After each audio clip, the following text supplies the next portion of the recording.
Doctors say that most of these cases are caused by the KP variants that are circulating now, and they're proving to be more transmissible than other strains. COVID cases are on the rise again. The CDC reports increased cases and hospitalizations nationwide. I don't feel like it's as devastating anymore, like a cold, right? It has a name that scares people. No, it's nothing I'm worried about. I mean, I try to stay in pretty good health, and I understand that there's a lot of things out here to worry about. Here in Maryland, the Department of Health reports as of July 15th, the case rate was just over 4%, up from the week before when it was 2.7%. Maryland is still reporting deaths from COVID, but the numbers remain stable and low.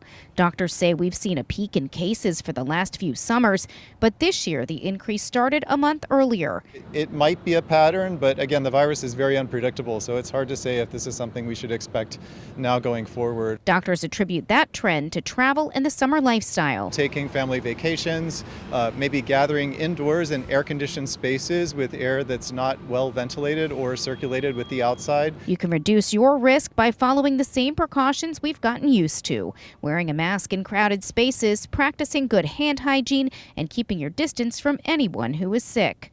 Dr. Matthew Lawrence with the University of Maryland School of Medicine says those who are not in a high-risk group shouldn't be overly concerned, but he warns against getting complacent. I think we shouldn't underestimate what COVID can do, especially to those who are vulnerable. So we know that there are vulnerable groups in our society, and those are the groups we need to be most concerned about.